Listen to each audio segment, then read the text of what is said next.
Hi guys, how's it going? Welcome back to What We're Watching, a podcast to keep your eye on. I'm Reese, I'm Ava. and as you can see, we are not in our usual spots. We are apart from each other this week. It will probably be like this some weeks, so RIP. We are super Cinti. I just moved out of Columbia back home into my new house, and Ava is back in her sorority house for the rest of the semester. So a couple of these EPs might be on here, but that doesn't stop us. We're still watching a whole bunch of fun stuff. Had a really crazy snow day the other day, so I watched a lot of movies. Some I've seen, but a couple new ones too. So I'm excited to talk about them today. That's what we like to hear. And we do apologize for the last two episodes not having any film or any picture of us, just being audio. We were looking extremely chopped both times we tried. So now that we are finally feeling better and looking somewhat better, we have decided that we would love to show you guys our beautiful faces. Well, Ava Grace, without further ado, let's get into it. What are you watching this week? Okay, so before Reese left, her and I had like an hour or so together, and this movie, like I realized it was on streaming, and we were like, "Oh my gosh, like we need to watch it," and we watched Twinless with Dylan O'Brien and James Sweeney. Dylan O'Brien's character is slash was a twin. His twin brother passed away, and he meets his named Roman in the movie, and he meets Dennis at the same support group because Dennis lost a twin too. But then you come to find out that Dennis actually knew Roman's twin. His twin's name was Rocky before he died, and you come to find out also that Dennis doesn't have a twin.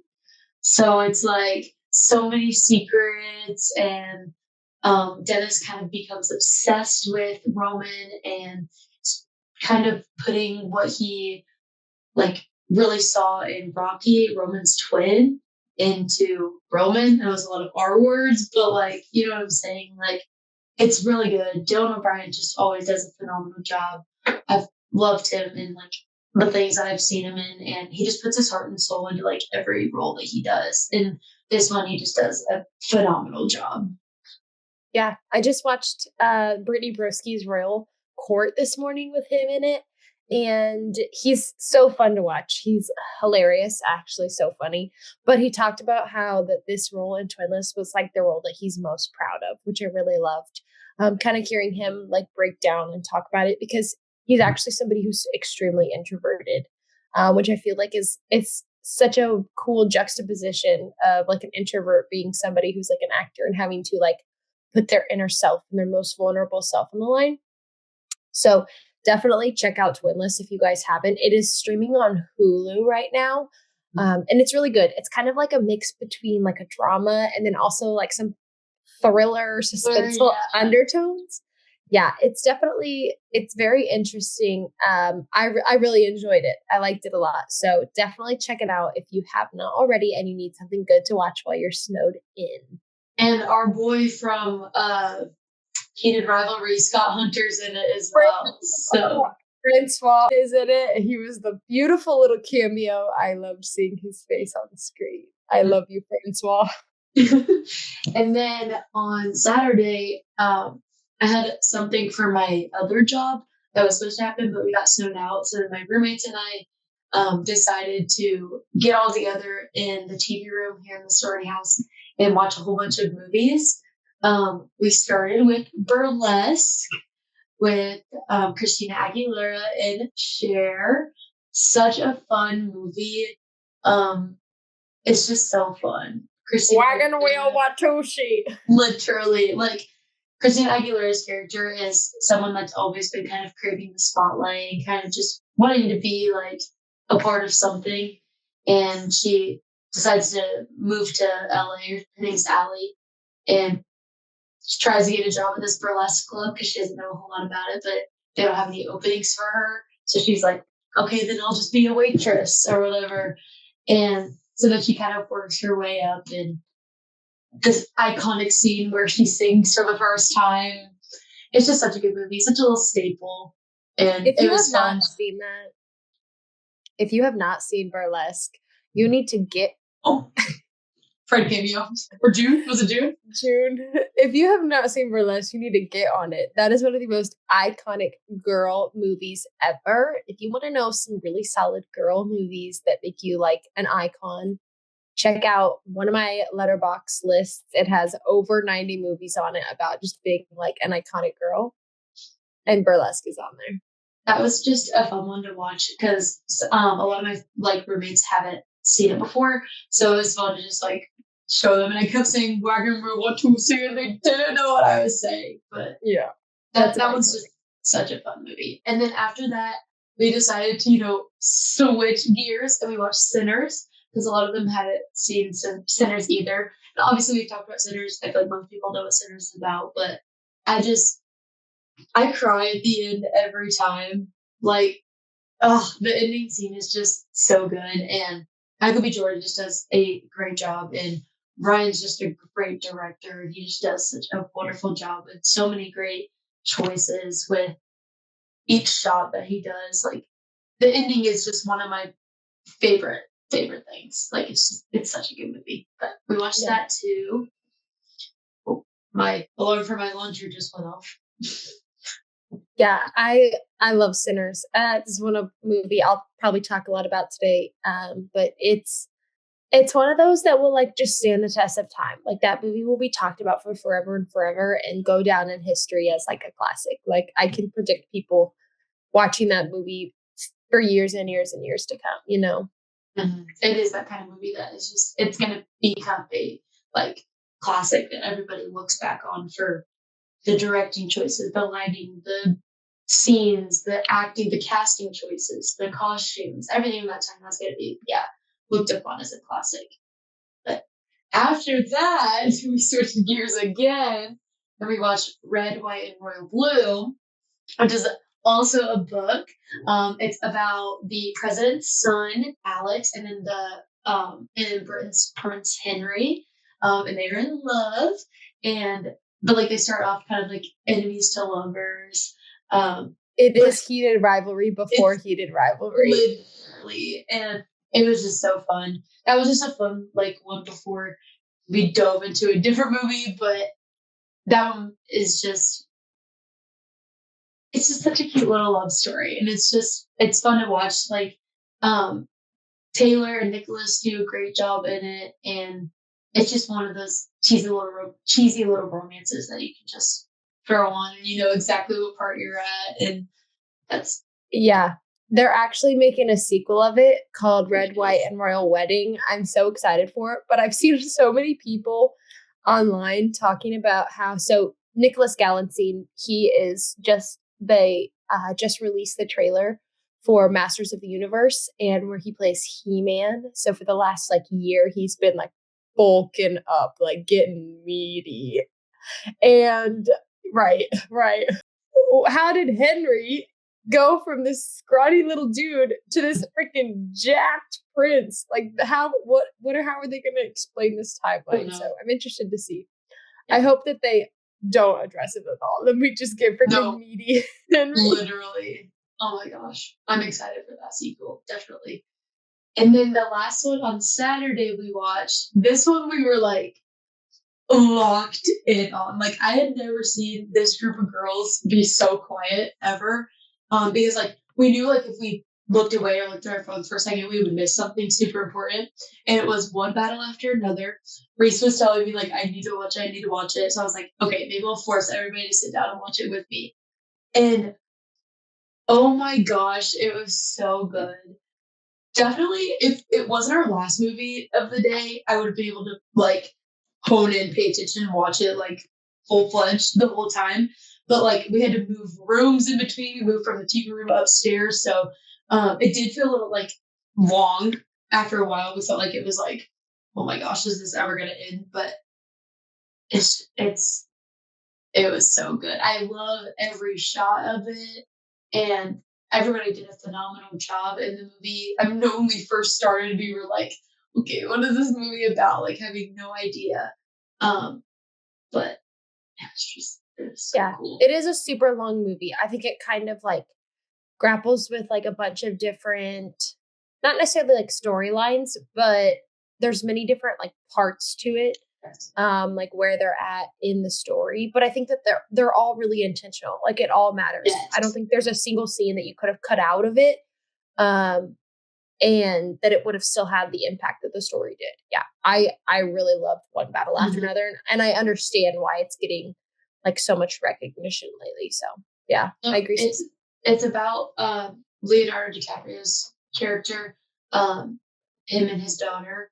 They um, are kind of like being hunted by he's like part of the army, isn't he? Like he's Yeah, He's like Sean. in the army. Yeah, Yeah.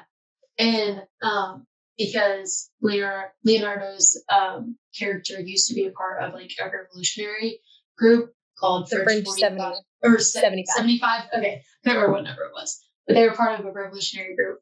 And like the beginning scenes, oh, they're just so good. And like, And I Tiana literally, Taylor is so she is a bad. mother. She is mother. But I just know I was thinking the whole time, like, he's still in the robe. Bro is still in his robe. Like, that is just so funny. That's such a funny, like, I think, just like clothing design option. Like, they decided to like keep him in the same outfit the whole time. I think it's just like Yeah, really ties in more to like his like character, like how he was in such a rut in life until Willa goes missing. Like he was in such a rut and he just like drops everything to go find her. yeah, I agree. And I think that everybody in that movie, um, all did such a great job. Like each individual character, I really liked their performances. I don't really think that anybody like overshadowed somebody else. So yeah, I thought it was really good too. I love that movie. That is on HBO Max. If you have not had a chance to go watch One Battle After Another before the Oscar season comes Oh, around, better go check it out because that's going to be a big name in Oscars. definitely, that's for sure. I could see so many of these movies just I could see it like anyway, who gets what. Like and then on Sunday after I got off work, we walked in again and we watched Begonia. And let me tell you, Is this your this first Yorgos Lanthimos film? yes, I think so. Okay. And yeah, never I don't think I've ever seen anything by him before or by them before. And I was blown away. I Let's just talk about the score. The score, phenomenal. The scene where like the juxtaposition between when Teddy is outside and Dawn is downstairs, that whole scene there where it's like building up to, oh my gosh, are they going to find out about this? And then the music just going and tying in with that is just such a great job. And Emma Stone is great. Jesse Plemons is amazing. Holy snub, but We'll get into the snubs. we'll get into that later. But I'm just that was not at all what I thought the movie was really about either. Like obviously I knew that it was about like them like they're conspiracy theorists, they kidnap a CEO, which is Emma Stone, and thought that she was an alien. Like that's all I knew. All I knew about the movie. And I was like, and cool. the ending is And the freaking ending, nuts. like, what do you mean? Like the ending was absolutely insane. And I just think they did such a good job of like really leaving you guessing because you could have probably figured it out, the ending. But then you were like, but is that true? It's very like, is it this, is it that, is it this, is it that? Like you really don't know until the very last scene. And Yeah, that's Yorgos, a really good one. Yorgos is so good at making the weird and like the obscure a possibility. Like you're always questioning, like, he's not gonna go there, is he? Like he's not gonna do that. And then he does, and you're like, holy crap, like how was he able to pull that off so well? If you haven't, so on the Yorgos track, watch Begonia. Also watch Poor Things, Ava. You need to go watch Poor Things. I still haven't seen that. Yeah, Poor Things 2 years ago, Oscars and award season 2024, completely swept for a reason. Like that one was absolutely crazy, nuts. Like that one was really, really good. And then Kinds of Kindness is another Yorgos one that's really good too.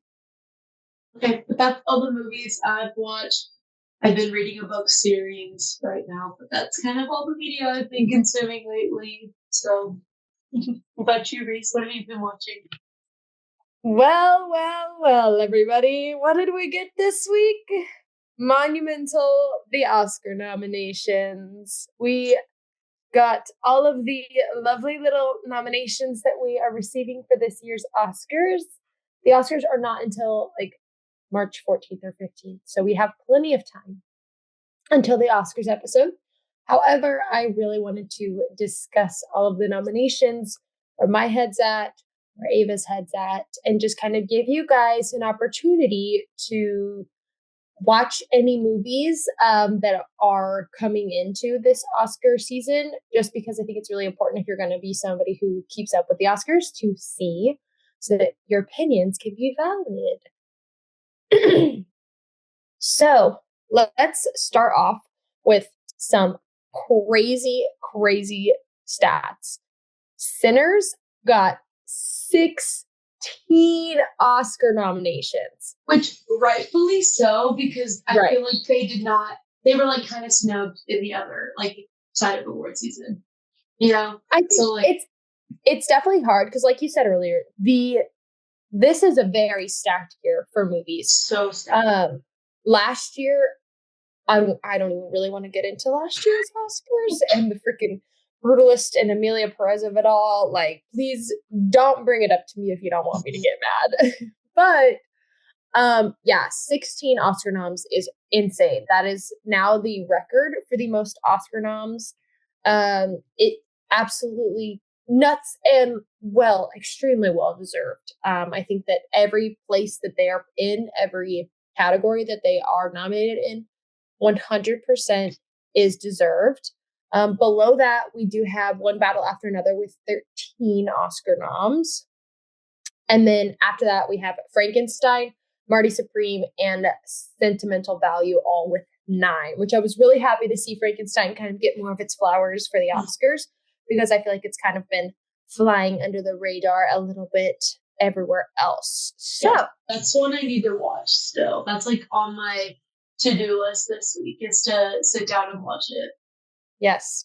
So we'll get into some of the snubs first before we talk about everything else. One that, not even just the Oscars, everything as a whole, that I think we both agree has been completely snubbed and not talking about. Like, did it even happen in 2025? The Long Walk. Yes. I really was trying to I was doing some research because I was like, what did we miss? Because according to us, it was our number 1 and number 2 movie of the year. Yeah, like 5 out of 5 stars, like so good. Right. Like The Long Walk broke into my Letterboxd top 4, which like was pretty untouchable for a long time. So, you know, I was really curious, and it was submitted. So, Lionsgate submitted it for a bunch of the categories. They submitted it for the adapted screenplay. They submitted it for best picture, director, casting, costume, cinematography, editing, makeup production, sound, score, which like the score, Jeremiah Freites literally deserved that. Yeah, so they also submitted the entire cast as an ensemble for a supporting actor, which I think is 100% correct. Like, no, while like, yes, the main 2 stood out the most, like the whole movie would not be a thing without everybody. Right. Yeah. Everybody played their part and everybody was pivotal to the story. So submitting everybody as an ensemble for supporting cast, I think is 100% a great choice. The filmmakers just kind of believe that like there's not necessarily traditional leads. It's just kind of like a collective experience for all of them, which I totally agree. But the fact that like for Critics' Choice, SAG Awards, BAFTA, literally everything, Golden Globes, Oscars, nothing. Like not even a cricket or crumb anywhere. Is like, my question is like, what was the box office for it? Like, what? How many people went out and actually saw it? You know, or like knew about it? Maybe it wasn't talked about enough. You know, but I just it's not as like it's heart wrenching because the movie's so heart wrenching and you know how much time and effort, which don't get me wrong, all movies take time and effort, but like each character, how they played into the character that they were, like you can just see that like I don't know what I'm saying, but it's just like it just makes me so sad because this movie is just so good and I just think that they all did such a phenomenal job and I feel like just one knob would have been justifiable. But one knob, and to be honest, I personally think that the themes in this and the dystopian nature of it all is too much for society right now, and they did not want to talk about that. I think that y'all are not ready for what this movie brought up and the conversations and topics that it brought up, and that is why society said no. real. But you know what? That is neither here nor there. We are not the judges of award season, although I would like us to be. We are not. That'd be so fun. Maybe one day we'll get there. That would be crazy. That's the goal. The other snub is what we just talked about, Twinless. Did not get much recognition specifically in the Oscars because, like, I think we can both agree that it was a Dylan O'Brien that we've never seen before. And I think that anybody who has experienced grief can see that it was a very vulnerable role for him. And I really liked it, but was upset to see that snub. So some other snubs were when we go back to One Battle After Another, Chase Infinity, who plays Willa. It's just her like big breakout role. No supporting actor role nomination for her, which was really upsetting because I think it was totally deserved, especially for this being like one of her first roles ever. She friggin' blew me away. Wicked for Good, not a thing there. The Oscars said, no, no nomination for you. You know what? And to get into it, I think that that's an okay choice, to be honest. I think if it didn't come out in the year that we had this year, like it was such a stacked year for films. This is such a stacked year. Right. Wicked just doesn't fit in with the caliber, in my opinion. Yeah. The other one was No Other Choice got snubbed in the Oscars. That is a Korean film that I have yet to see, but I'm planning to. It looks really, really good. It's kind of like a Korean thriller. But that one is a big one that Cinema Joe's talked about that one. Hasn't he? Didn't he really like that one? Yeah, it's a big one that has had a lot of buzz around it that got snubbed. I also am very, very unhappy with Paul Mescal's snubbing. If you guys remember last week, I freaking loved Hamnet. It was amazing. It was like literally one of the best things I've ever seen in my entire life. And Paul getting nothing, not a nomination for that, is kind of ridiculous. Luckily, Jessie Buckley got its flowers for it. But the Paul snubbing is really disappointing to me. And then I also, last snub, in my personal opinion, is Guillermo del Toro's snubbing, not getting a best directing nomination for Frankenstein was crazy. Frankenstein is one of those like movies that it's so immersive, and I'll get into that more later when I talk about some of the other awards, but it's actually crazy to me that not even a nomination, because I think that he's up there. I mean, you put him up against Josh Safdie and Ryan Coogler.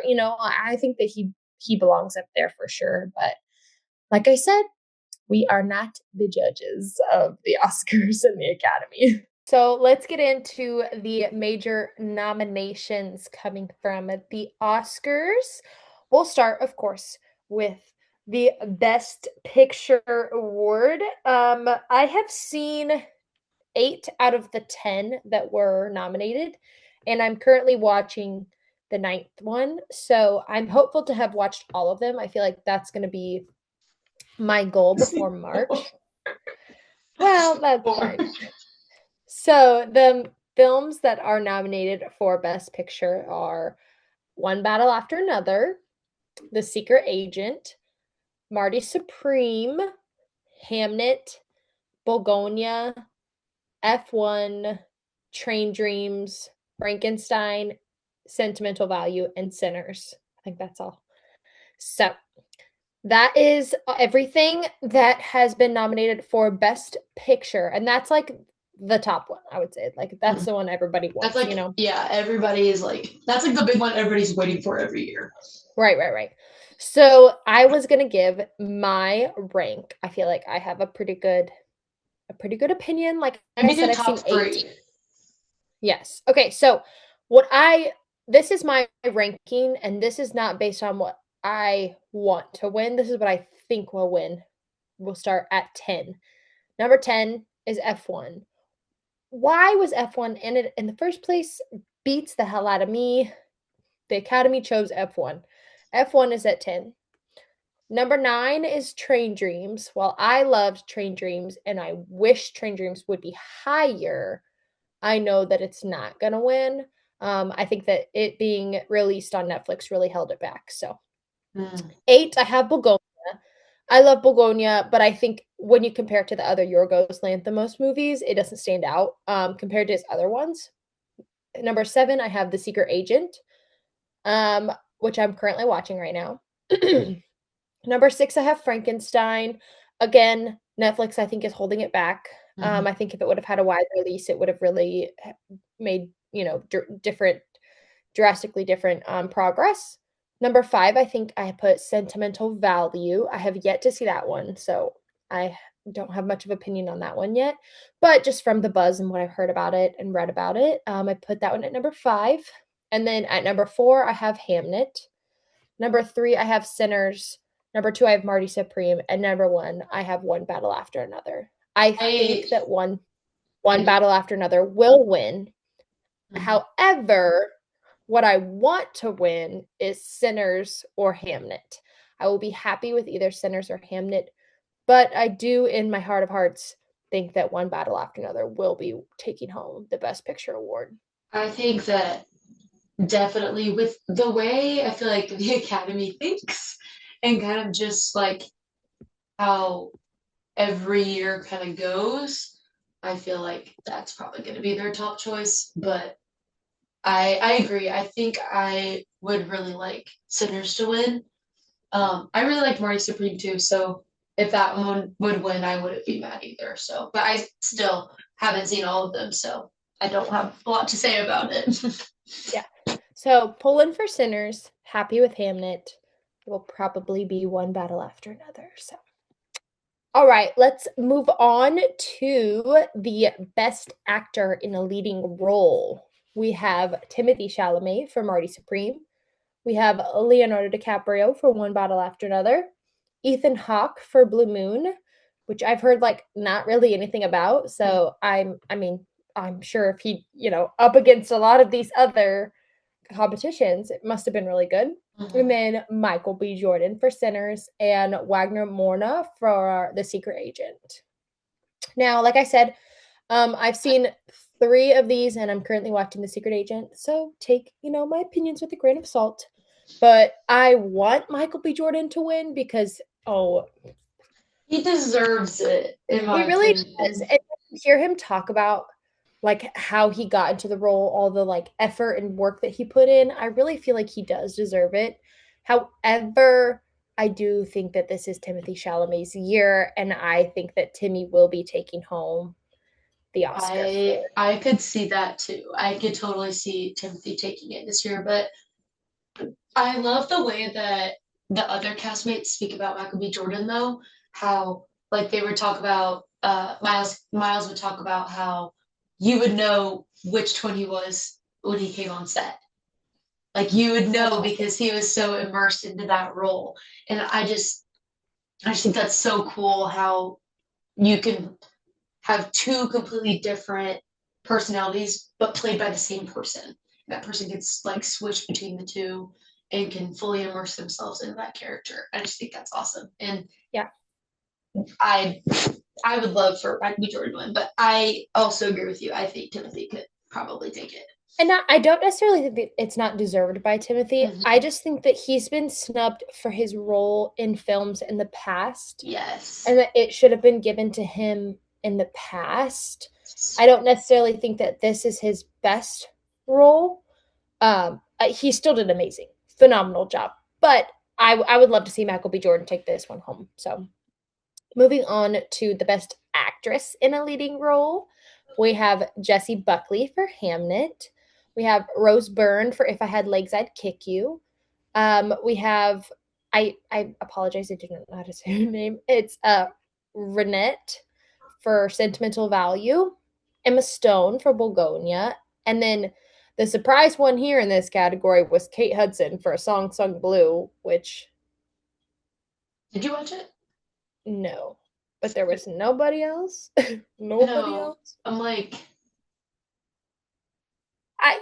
And I felt that way about F1, but here we are. So, hey, must have been good. Like I said, I did not see it. I really haven't seen many of these besides Bulgonia and Hamnet.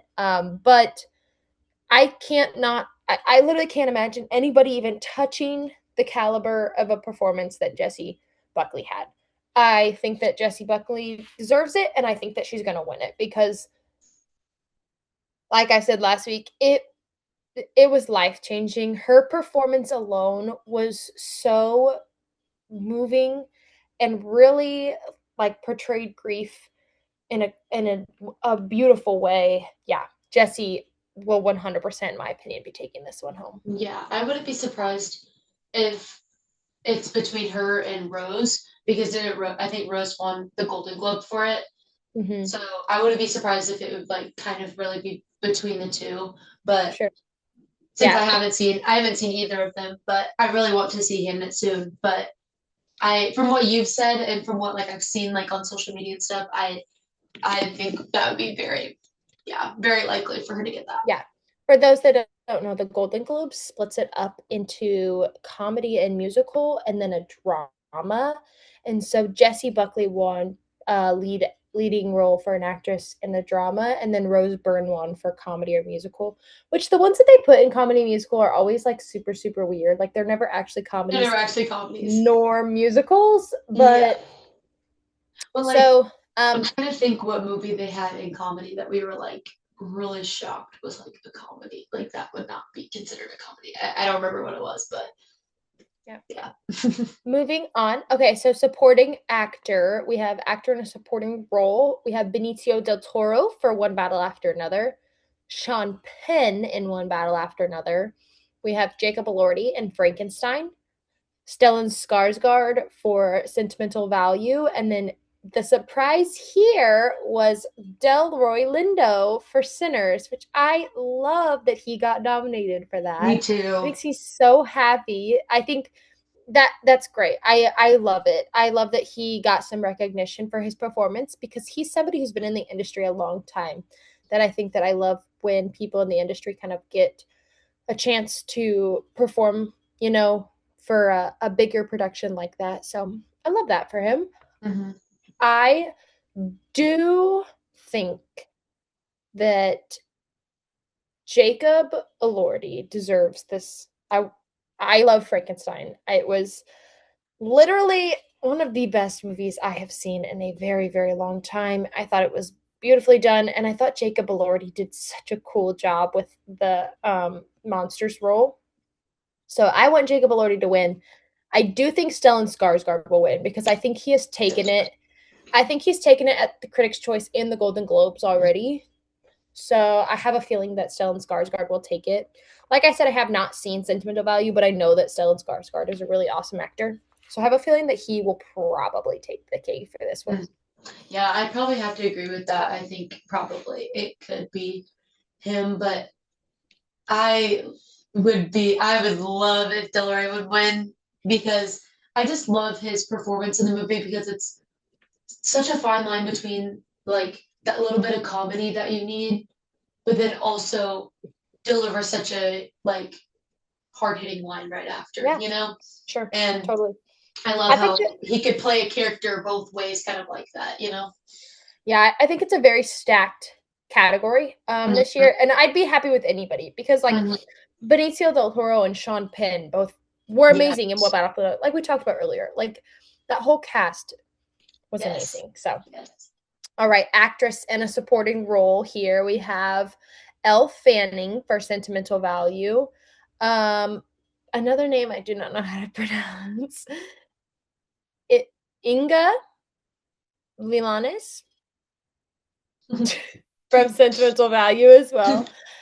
Amy Madigan from Weapons. Which, okay, weapons. Then we have Wumi Musaku from Sinners and Tiana Taylor from One Battle After Another. I want Tiana Taylor to win for One Battle After Another. I think that she will win, but if she doesn't get it, I could see it going to Elle Fanning. I think it's been Amy Madigan won the Critics' Choice, and then Tiana Taylor won the Golden Globe. So I'll be curious to see. I've heard a lot of really great things about Elle Fanning's performance in Sentimental Value. So I think again, this is really stacked category. Anybody could get it for sure. Yeah, I agree. I feel like definitely between Scott Taylor and Elle Fanning is definitely how it's gonna go, probably. Yeah, I want Tiana Taylor to win. I think I think she's if Tiana won, that would be she's a really cool. baddie. She Yeah, is a yeah. baddie. But All love Elle right. Fanning too. Okay, directing is the next major category. We have Chloe Show with Hamnet. We have Josh Safdie with Marty Supreme. Ryan Coogler with Sinners. We have Joaquin Trier with Sentimental Value, and then we have Paul Thomas Anderson for One Battle After Another. Personally, I want Ryan Coogler to win. I think Ryan Coogler freaking deserves this more than not that everybody else didn't do great, but he deserves this more than anybody Yes. else. I Ryan, ugh, I just know in his little director heart, like this would boost him up more and allow him to create more projects. You know, like it would like give him almost a little bit more confidence to like pursue more projects, kind of like Sinners, more out there, more like people of color based like that too, because this was such a like phenomenal like movie that was put together with such a diverse cast, and I think that's like what we need in today's world is more diversity within casts, and I think that him as the director does a great job of showcasing each of those characters too. yeah. Well, and when you go back to like Fruitvale Station and all the Creed movies, like he's just so intentional with the way Yes. that he like portrays a movie and portrays a story. So I would love for Ryan to win. However, I think that Paul Thomas Anderson will win. Uh, One battle after another will sweep. I am saying this right It's now. gonna be the brutalist kind of thing where it sweeps and yeah. Yeah, I think that there's always something that is very um Hollywood forward, big names, all that that I think usually takes the Yes. cake every single year. And I think that'll be one battle after another. Please. Okay, I'm gonna keep going here. I have a couple more big long ones to talk about, and then we'll rapid fire through the rest of them. So we have a new category this year. This new category that they just introduced to the Oscars is casting, which I think is such a fun category. Like I'm really happy that they introduced this because it's such a big deal in a movie, you know. The It's a big like deal that's underrated that nobody really talks about like after the movie's made, I feel like you hear like, oh, there was such a great cast, but you don't talk about the person that did that, Yeah, like that did that casting. sure. So we have Hamnet and Marty Supreme, One Battle After Another, The Secret Agent, and Sinners. So So again, all honestly, stacked. Like I said, it's the same films, but all stacked. Like all absolutely amazing. Personally, I want Marty Supreme. I think that when you break down the choices of the cast, um, I think it should be Marty Supreme or Sinners. I think Marty Supreme will take that one. Um, I think that it's Josh Safdie just has a really good way of picking people, um, picking actors that fit so well into their roles, and so I have a feeling that that one's gonna go to Marty Supreme. But I'd be happy for Sinners to win. I would really like Sinners to win that one as well. I think Sinners might take it. I honestly, I think that the cast is a lot of like newer faces, so maybe that's what something they're kind of looking for. Um, like there are like notable like people that are in it, obviously, but I think it has a lot of newer people that maybe that's what they're kind of looking for casting wise. But if not, then definitely probably Marty Supreme because like I mean, what's his name from Short Cake? Mr.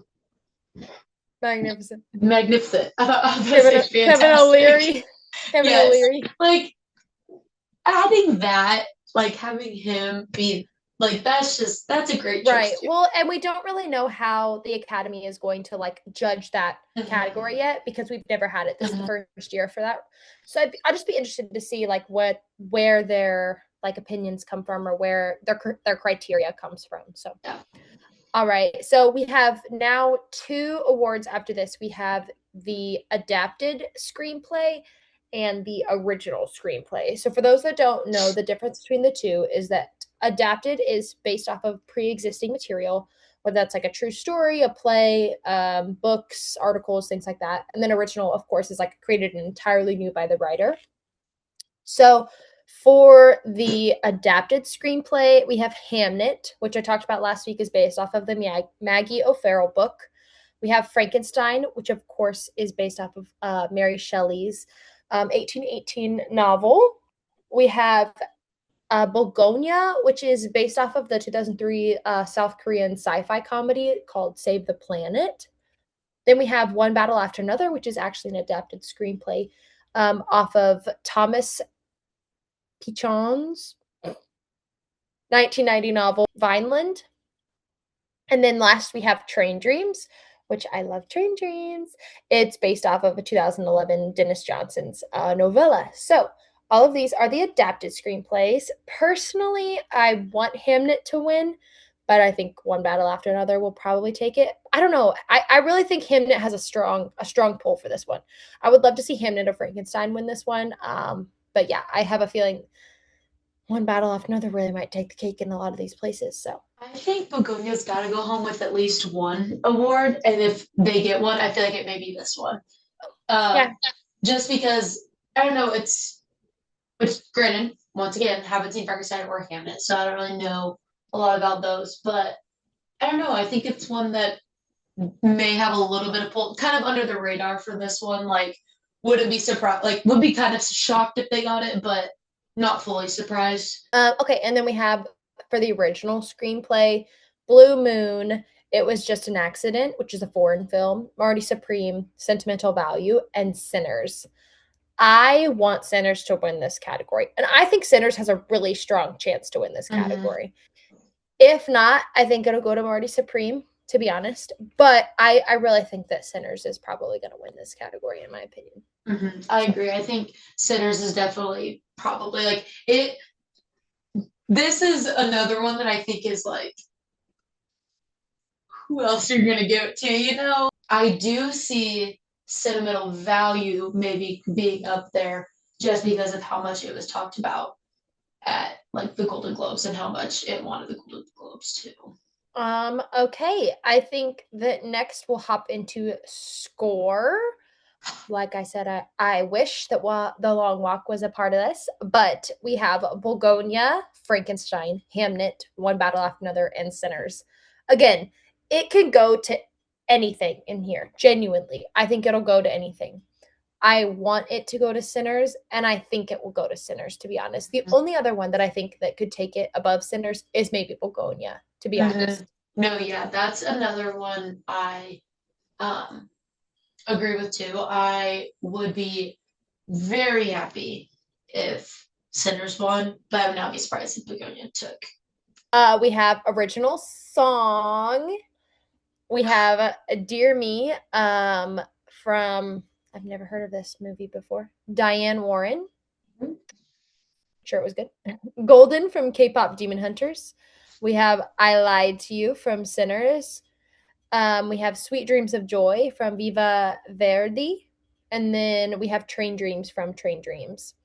I think that I Lied to You deserves this above all else. Like, to me, I Lied to You is an untouchable song. It is so good. That scene in the movie is ridiculously unreal. Mhm. I do think, however, that Golden will take it because I think Golden will take it too. it's taken the original song from both the Critics' Choice and the Golden Globes. So, K-pop Demon Hunters, why'd you have to be so good? I know, like Reese made me watch it not too long ago, and I'm like, why did I not watch this sooner? But yes, I will be definitely a little like upset if Golden wins because I do agree. I think I Lied to You is so worthy of this award. Like it's such a good song. So yeah.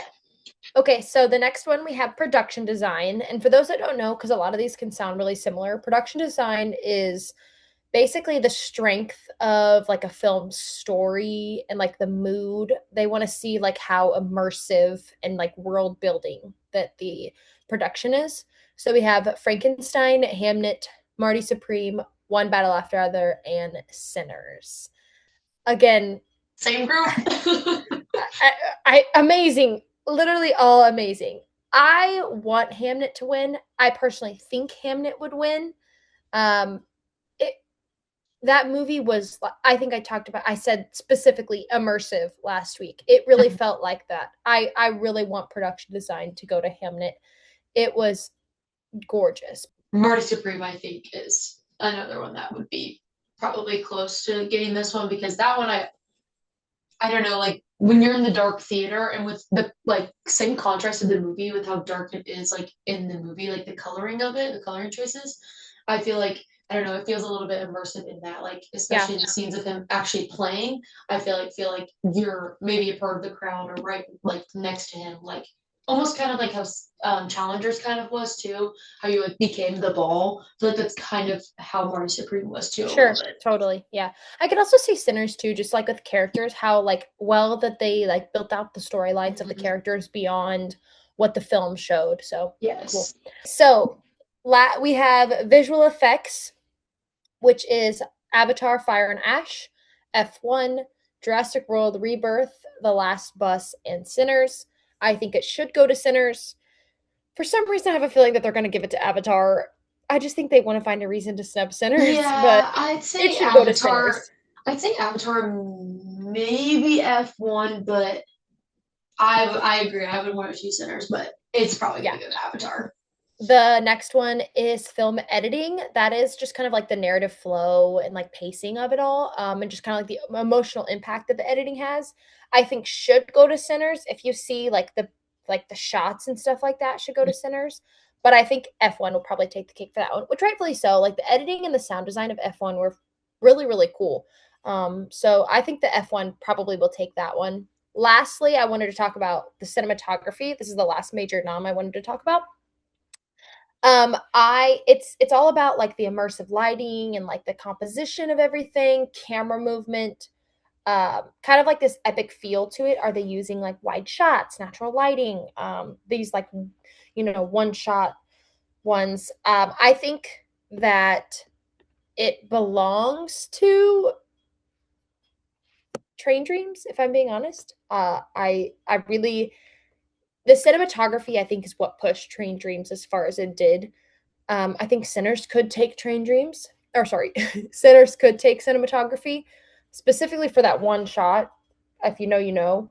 Um, but I think Train Dreams will take this one. To be honest, it's taken cinematography at both the Critics' Choice and Golden Globes, so I'm really hopeful that Train Dreams takes this one. But it's Frankenstein, Marty Supreme, one battle off another, Sinners and Train Dreams.